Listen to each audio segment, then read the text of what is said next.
Welcome back to my channel, my dear friends. This video is going to contain massive spoilers from the Flash movie. Anyone who has not seen the movie, I suggest you skip this video for now. You can come back and watch this after you see the movie. I will just say a couple of lines to those who have not seen the movie yet. Please go and watch it, because this movie is honestly everything a DC fan wants to see. It's beautiful, fun, and most importantly, this feels like a love letter to every DC fan in the world. Okay, so that was my brief spoiler-free review of the movie. Now, I am going to jump straight to the ending of the movie. I suggest the people who have not yet seen the movie to leave this video at this point. Beyond this point, I am going to enter into spoiler territory. Okay, so talking about the ending, we see Barry Allen exit the courtroom after his father finally was proved innocent. We see him talking to Bruce Wayne on the phone. Bruce congratulates him for being able to prove the innocence of his father. He then arrives in his car to the courtroom to meet Barry in person. But to everybody's surprise, this was not the Bruce Wayne we were expecting. The Bruce Wayne in question here is probably the most hated version of the character ever. Yes, I am talking about George Clooney. Now, how did this happen? Well, let me explain. Before that, I just want to make a small request to you guys. Talking about comic book movies, games, and TV shows is my biggest passion. If you want me to continue doing this, I just want you all to do me a small favor. Please like this video and subscribe to my channel. It means the world to me. Okay, so let us get back to the topic. During Barry's first interaction with Michael Keaton's Bruce Wayne, during the first half of the movie, we learn that, when we change the past, the future is accordingly affected as well. The past, present, and the future are not independent. They are correlated to each other. Anything that we do in the past has an effect on the present and the future. According to several renowned scientists, if we go back in time and change the past, we create a new timeline. We do not go back to our own past, but the past of a variant of our own that we just created. So, the big question that no one seems to be asking is what happens to the DCEU.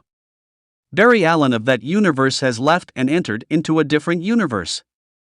So, the DCU is left without a Flash. Everything else in the current timeline exists as it is. We still have all the Justice League members, Shazam, Peacemaker, Black Adam, Hawkman, Amanda Waller, and everyone else present there alive and well. What we see in the new timeline, or let us call it the Clooney Verse, is that everyone and everything else is the same except Bruce Wayne is different. Instead of Ben Affleck, we have George Clooney in this universe. Everyone else, be it Iris West, Henry Allen, the courtroom executives, are same. And most importantly, George Clooney's Bruce Wayne is not surprised to see Barry, and he already recognizes him well. So, that means there has to be a Barry Allen somewhere in that universe. So, why did he not appear in that courtroom on that day? What might happen, according to me, is that the Clooney Verse Barry also had the similar experience as the DCEU Barry, and he also went through the events of this movie. But the Barry from the Clooney Verse ended up in the DCEU. So, basically the two Barry Allens got interchanged, if you know what I mean.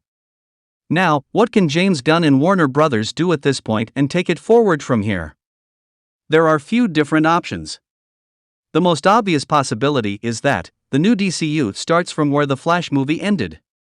Now, the problem with this scenario is that we would have to stick with Ezra Miller still playing the role of Flash and George Clooney playing Batman in the new universe. Now, this is the last thing that people want to see. After what Ezra did in his real life, I think he has lost a lot of respect and people would not like to support him in future movies. Same with George Clooney, who played Batman in a movie which is still considered to be one of the worst comic book movies 25 years later. But, I am not ruling this scenario out of my realm of possibilities. It is still possible, no doubt. Now, the second scenario is that the new universe starts with the DCEU Barry Allen. But I do not think this will happen because, if this was the case, Warner Brothers and James Gunn would not have called the whole thing a reboot. Everyone has been quite clear on the fact that we are getting a full-on reboot. In fact, we already are going to have a new Superman movie with a new cast. So, I think this option is out of question. The third scenario is what is most likely going to happen. We start in a fresh new universe. I mean, this universe has nothing to do with any of the two Barry Allens that I talked about. This is a separate universe altogether. Just like the Marvel universe has nothing to do with the DC universe. This is also quite similar. None of the events of the Flash movie will ever be mentioned. We start with a new Barry Allen, a new Batman, a new Superman who have nothing to do with any of the stuff that had happened in the past DC movies. We start everything from ground up. This is what is most likely going to happen. That is why we are calling this whole scenario as a reboot. A reboot basically means that we starting everything from ground up all over again. Personally, I am really disappointed at how things turned out for the DCEU, especially after Zack Snyder left. The DCEU had the best possible cast and actors to give us the most epic live-action version of Justice League. But due to some poor executive decisions, everything is a waste at the moment. In fact, I am still hoping for the second option, that is, the reboot is just a lie. I wish the new universe continues from where the Flash movie left off. Actually, we do have a new Peacemaker season and an Amanda Waller series as part of the new DCU. These two members were integral part of the original DCEU. So, I am not ruling out the possibility yet. I will be beyond happy if we suddenly get to know that the lead actor for the new Batman Brave and the Bold movie is Ben Affleck. But that is just wishful thinking at this point. So, what do you think about this whole situation? Let me know in the comments. Thanks for watching. Have a great day.